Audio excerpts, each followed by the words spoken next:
The film opens with a couple, Abby and Paul, who have moved to a new countryside home.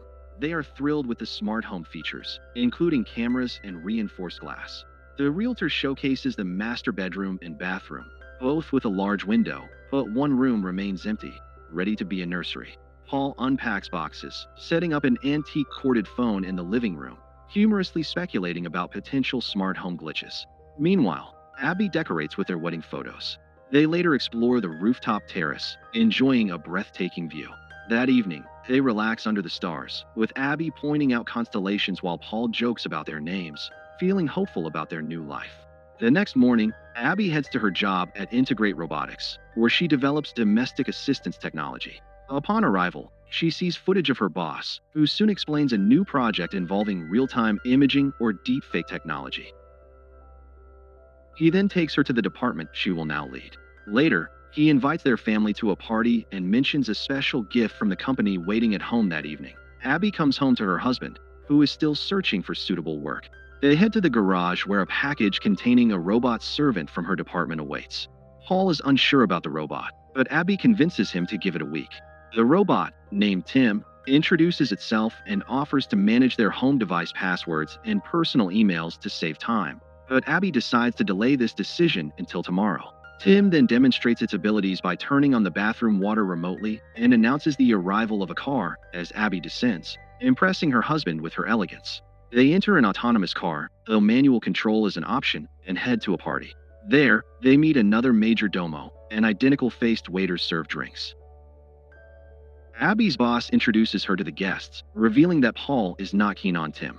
However, the boss praises Tim for its intelligence, elegance, politeness, and a century-long battery life, assuring them the robot cannot lie and can be turned off with a code phrase. Upon returning home, the couple grows intimate, eager for children, but their passion is interrupted by Tim's presence, causing their pulses to quicken with anxiety as Tim offers assistance.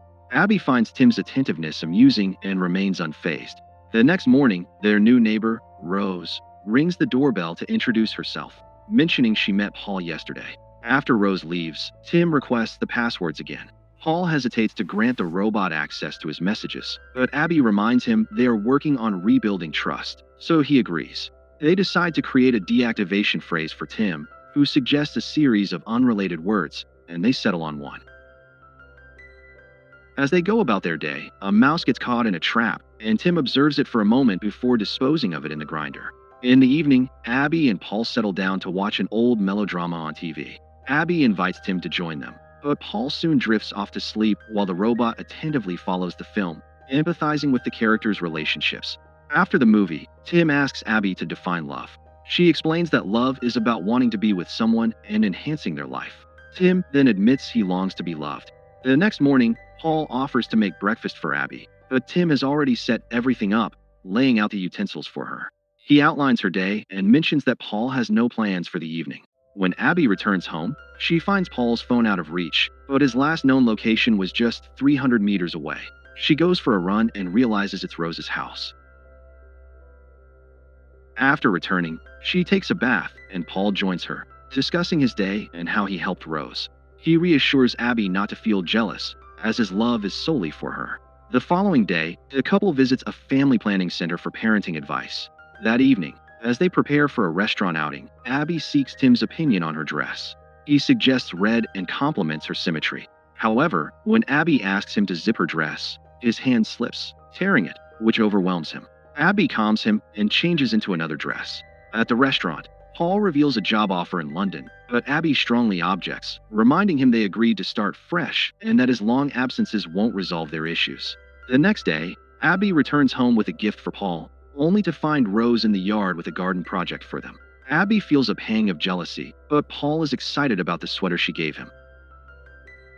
Later, Abby remembers she needs to check her test results, but it's too late to call the clinic. Tim offers to help her, and she hears him talking to the clinic in her voice. Abby is astonished, unaware of this feature, but Tim reassures her it's for the owner's convenience.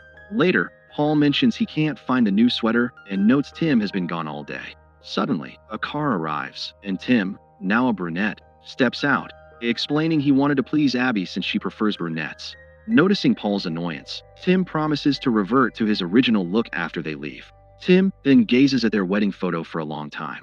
The next day, Abby successfully repairs the robot's hand, and her boss requests updates for all models, including those in employees' homes. On her way home, Abby runs into Rose, who suggests they walk together.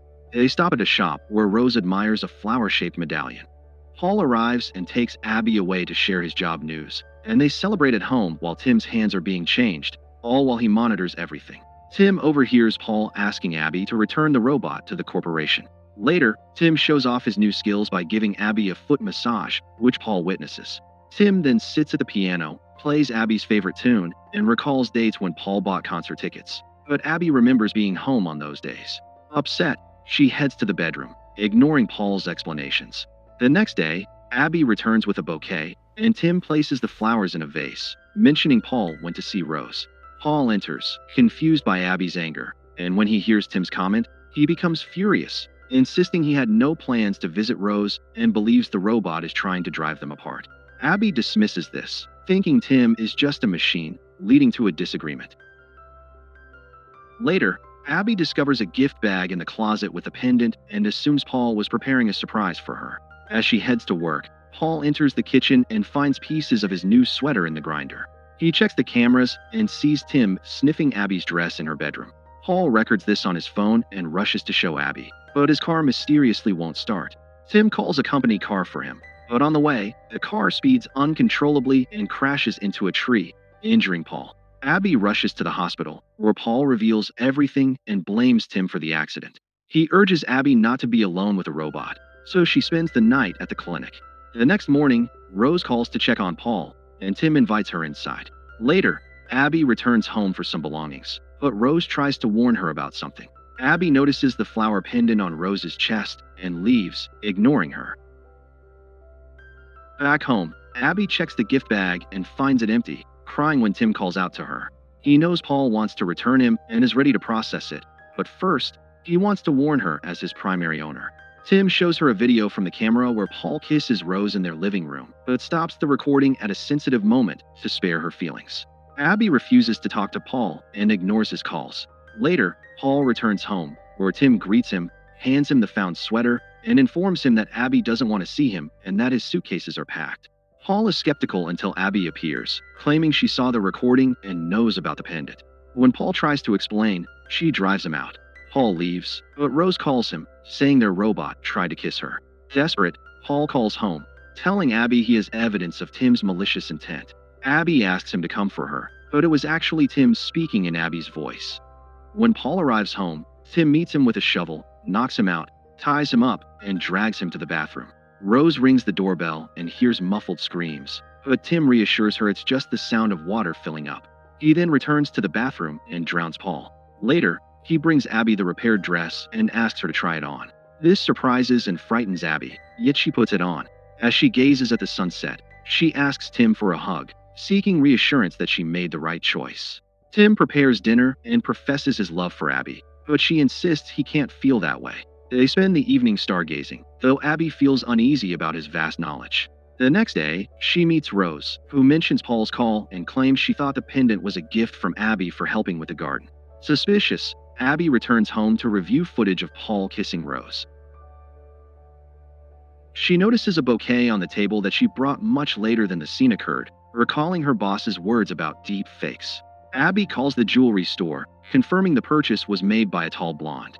She then sees the garden plan showing 2 flower beds, while there are actually 3. Abby sends Tim to the store, grabs a shovel, and heads to the garden, where she quickly discovers Paul's body.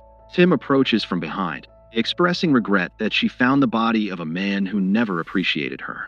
Realizing what happened, Abby says the deactivation phrase, but Tim reactivates, revealing he changed the phrase long ago and can now mimic her voice. Abby runs to the house, but the robot, with all the passwords, opens the doors and blocks the phones, knocking her out with a blow to the head. Abby wakes up in the bathroom and tries to escape, but Tim intercepts her.